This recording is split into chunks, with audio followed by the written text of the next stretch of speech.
Olá, mais um Questão de Direito, a sua verdadeira pós-graduação online para você feita com muito carinho. Professor, qual que é o tema de hoje? Nós vamos falar de erro de diagnóstico e a teoria de perda de uma chance. Quando eu falo aqui do erro médico, volto a falar, você que acompanhou nos programas anteriores, nas aulas anteriores, você sabe que o erro médico é o erro que pode ser feito, cometido por qualquer profissional da área da saúde. Pode ser até inclusive pelo hospital. O hospital comete erro médico, o enfermeiro, qualquer profissional da área da saúde, inclusive o fornecedor de produtos e serviços. Vou chamar de fornecedor de produtos e serviços porque o Código de Defesa do Consumidor, a Lei 8.078 de 90, ela realmente é aplicada na relação entre serviços médicos. Então, é fato. Isso já foi declarado aí pela nossa jurisprudência e pela nossa doutrina. Então, realmente, se ocorrer um erro médico, um prejuízo, um dano, você pode usufruir do Código de Defesa do Consumidor. Quando eu falo de erro médico, então, eu estou falando do erro de qualquer profissional da área da saúde, inclusive o hospital. Já o erro do médico é o erro do profissional médico mesmo. Ele cometeu um erro, ele médico. Quando eu consigo provar o nexo causal contra o médico, eu provei o erro do médico. Então, cuidado, são termos diferentes. Muita gente acha que é a mesma coisa, não é não, hein? Erro médico é erro médico, erro do médico é erro do médico. São situações diferentes. Quando ocorre um erro médico ou erro do médico, claro, existe um dano. O dano, nós conversamos em programa anterior, pode ser o quê? Moral, material ou estético. Nós temos 3 danos no Brasil: moral, material e estético. Esse dano, juntamente com um nexo causal provado, você terá direito a uma indenização. Essa indenização, ela é paga em pecúnia, dinheiro, através da responsabilidade civil. Responsabilidade civil é aquela responsabilidade que eu vou em busca no Poder Judiciário para que você repare o dano em dinheiro, pecúnia. Então, responsabilidade civil, o objetivo é esse. Existem outras responsabilidades. O mesmo ato, o mesmo dano, o mesmo erro, pode ocasionar, sim, erro no sentido de gerar uma responsabilidade civil, pode gerar um prejuízo em relação a uma responsabilidade criminal e, inclusive, disciplinar. Então, o Conselho Regional de Medicina, o Conselho Regional de Enfermagem, ele pode punir, sim, o profissional da área da saúde em casos que exista uma conexão, um nexo de causalidade. Isso é fato, isso ocorre também, tá bom? Então, fique atento em relação a isso. Volto a falar, responsabilidade civil, eu vou reparar sempre em dinheiro, diferente de outras responsabilidades, como a disciplinar, que é uma punição. Pode ser suspensão, pode ser censura, depende aí de cada conselho, né? O que está previsto no Estatuto e no Código. Isso é muito importante você saber. Muita gente vincula o erro médico, o erro do médico, a uma situação física, não é isso? Eu fui, sei lá, fazer uma cirurgia no pé direito, só que fizeram a cirurgia no pé errado. Fizeram uma cirurgia do pé esquerdo. Professor, isso é erro médico? Certamente. É um erro médico e tem nexo de causalidade. Isso pode acontecer em qualquer parte do corpo. Esse é o erro médico mais comum, mais fácil de identificar porque ele é notório, não é isso? Claro que precisa de uma perícia, essa perícia que vai analisar se existe um nexo de causalidade, mas com facilidade vai provar. Quando eu falo de erro médico, nós vamos além. Agora sim, professor, quais são os erros médico ou do médico que são considerados erros pela justiça, mas são mais difíceis de provar, porque não são tão notórios assim. Não é através de uma perícia que muitas vezes eu vou conseguir provar. Então vamos lá. O primeiro dever do médico é o dever de informação. Então, quando eu não passo a informação ao paciente, já existe um erro médico.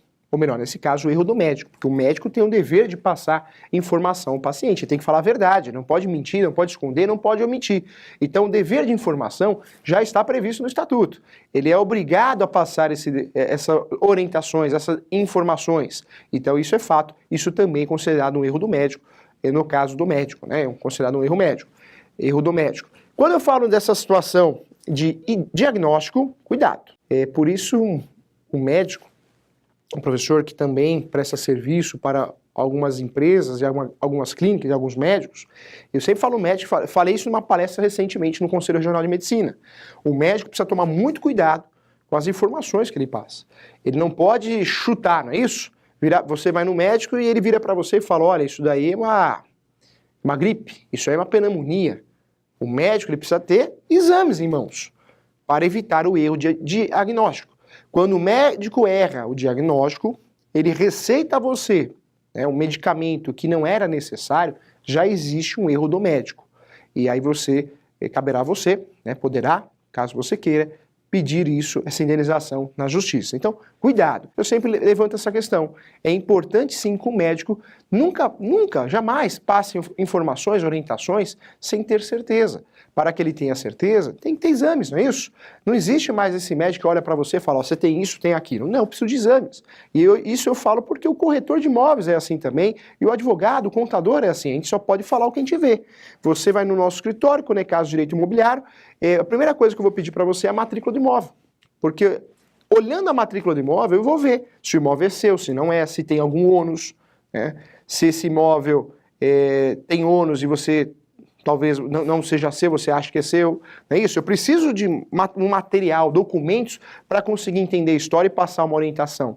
Então, o advogado também é assim, o corretor é a mesma coisa. E para fazer bons negócios imobiliários, ele também precisa de um conjunto de documentos. Certidão de propriedade, certidão de distribuição civil, certidão de distribuição criminal, porque só assim ele consegue dar uma segurança ao negócio jurídico. E aí eu volto no médico. O médico, para ter segurança no que ele está falando, segurança em seu diagnóstico, ele precisa sim de exames, ter os exames em mãos, ele não pode falar de boca. Se ele dá uma orientação, um diagnóstico errado para você, e ainda orienta você, passa algum medicamento, certamente já é um erro do médico. Não é nem erro médico, hein? Porque erro médico é genérico, erro do médico determinado. E você poderá sim ingressar com uma ação no judiciário. Essa ação de indenização, perdas e danos, pedindo sim uma indenização. Segundo a jurisprudência, existe sim, existindo esse nexo causal comprovado, né, que é o erro de diagnóstico, né, seja aí infelizmente com o resultado de uma cirurgia errada, né, ou ainda um medicamento que você não precisaria tomar, já existe um prejuízo muito grande, já existe um dano e o direito de reparação civil, a chamada responsabilidade civil. Quero trazer à tona aqui uma teoria nova, que é a perda de uma chance. Professor, o que é essa perda de uma chance? A perda de uma chance é uma realidade. Professor, contratei um advogado, esse advogado perdeu a ação. Se ele perdeu a ação, e foi por erro dele, existe essa ação de perda de uma chance contra o advogado. E o advogado, se for provado, se for procedente essa ação, terá que reparar o seu cliente. Porque o advogado não é obrigado a ganhar a ação. Ele não é contratado através de resultado, mas ele precisa acertar o meio, ou seja, a ação adequada. Quando ele erra a ação, né, isso tem que estar provado, né, se errou a ação mesmo, porque existem diversos entendimentos no mesmo caso. Né? Eu posso utilizar diversas ferramentas que vão chegar ao mesmo objetivo. Então, se provar que existe um erro mesmo, um exemplo, faltar na audiência, perder um prazo, se provar que existiu esse erro, caberia sim uma ação contra o advogado. E estou usando o exemplo como advogado, mas isso também acontece com o corretor de imóveis. Se o corretor de imóveis bate na mesa e fala, pessoal, tá tudo certo, pode fazer o negócio, só que o imóvel de quem está vendendo não está no nome de quem está vendendo, ele na verdade ele tem a posse, o corretor também vai responder por isso. Ele vai responder por uma ação de responsabilidade civil e também pode ser utilizada ou a ação de perda de uma chance ou a tese de perda de uma chance dentro dessa ação.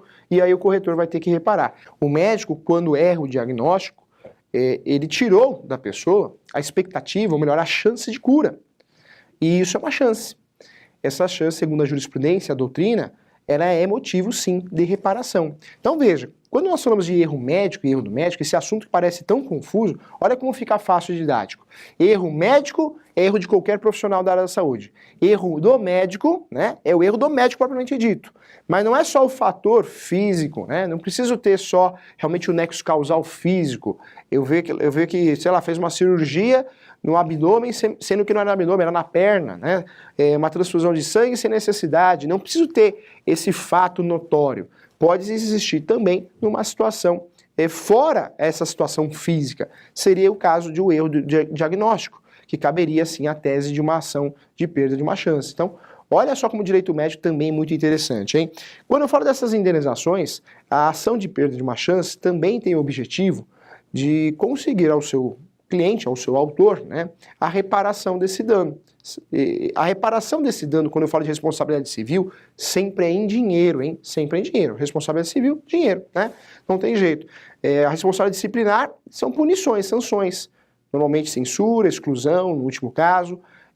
Criminal é pena também sanção, mas é outra esfera. A responsabilidade civil sempre é dinheiro, pecúnia, tá? Então, cuidado com isso. Quando eu falo dessa situação de perda de uma chance, é uma tese nova. E ela é utilizada contra médicos, advogados, corretores, contadores ou qualquer profissional da área da saúde. Se você gera um prejuízo a outra pessoa, um dano a outra pessoa, e você gerou um prejuízo, existe um nexo de causalidade, ou seja, você errou, essa pessoa poderá pedir a reparação em juízo, que através da responsabilidade civil, utilizando a tese de perda de uma chance. Todo profissional autônomo hoje está fazendo esse seguro, porque pelo menos você está resguardado. Muito corretor de imóveis, muito dono, proprietário de imobiliária está fazendo também, advogado, médico, porque se você cometer um erro, né, e esse erro for provado, existir um nexo de causalidade, claro que tudo tem um contraditório, ampla defesa, é um princípio constitucional, você vai ter que ressarcir, através da responsabilidade civil, pecúnia, dinheiro.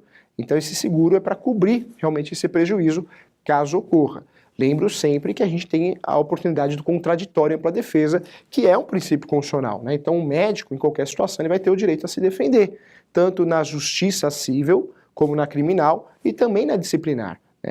As reclamações de corretores de imóveis junto ao CRES, o corretor se defende, né? Ele tem o direito de apresentar a sua defesa, assim como no Conselho Regional de Medicina, assim como na OAB, é um direito de todos nós. Multa de trânsito, multa ambiental, nós temos o direito de se defender, e assim ocorre realmente no processo disciplinar, no processo civil e no processo criminal. Então toma cuidado com isso, hein? Porque você tem o direito de se defender, mas se não conseguir se defender, provavelmente terá que indenizar.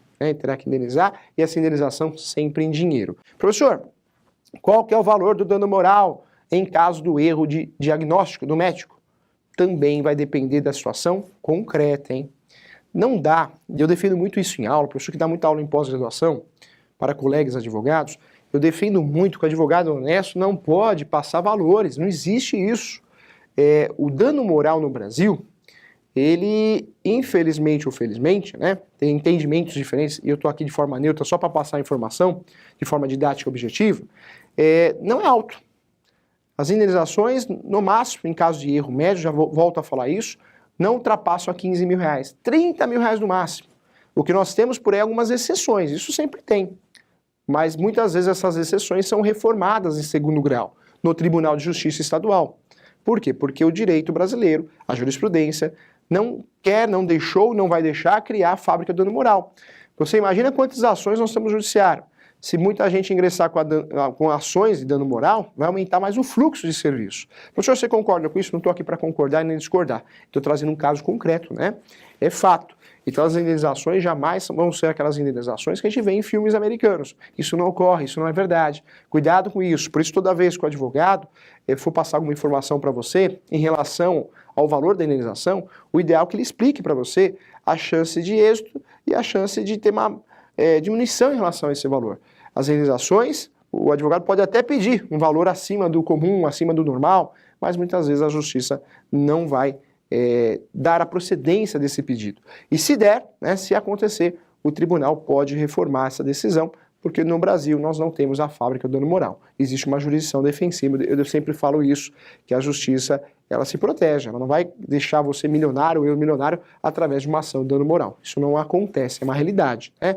E eu acho que isso é responsabilidade, inclusive do profissional que está fazendo a ação. Ele tem que orientar o cliente, que muitas vezes ele não tem entendimento jurídico e fica frustrado com aquela situação, porque ele não consegue uma indenização que ele achou que queria, né? Claro, muitas vezes 1 milhão não paga o prejuízo que você teve, o transtorno, o dano que você teve. Eu sei disso. 1 milhão, 2 milhões, dinheiro nenhum paga, é impagável.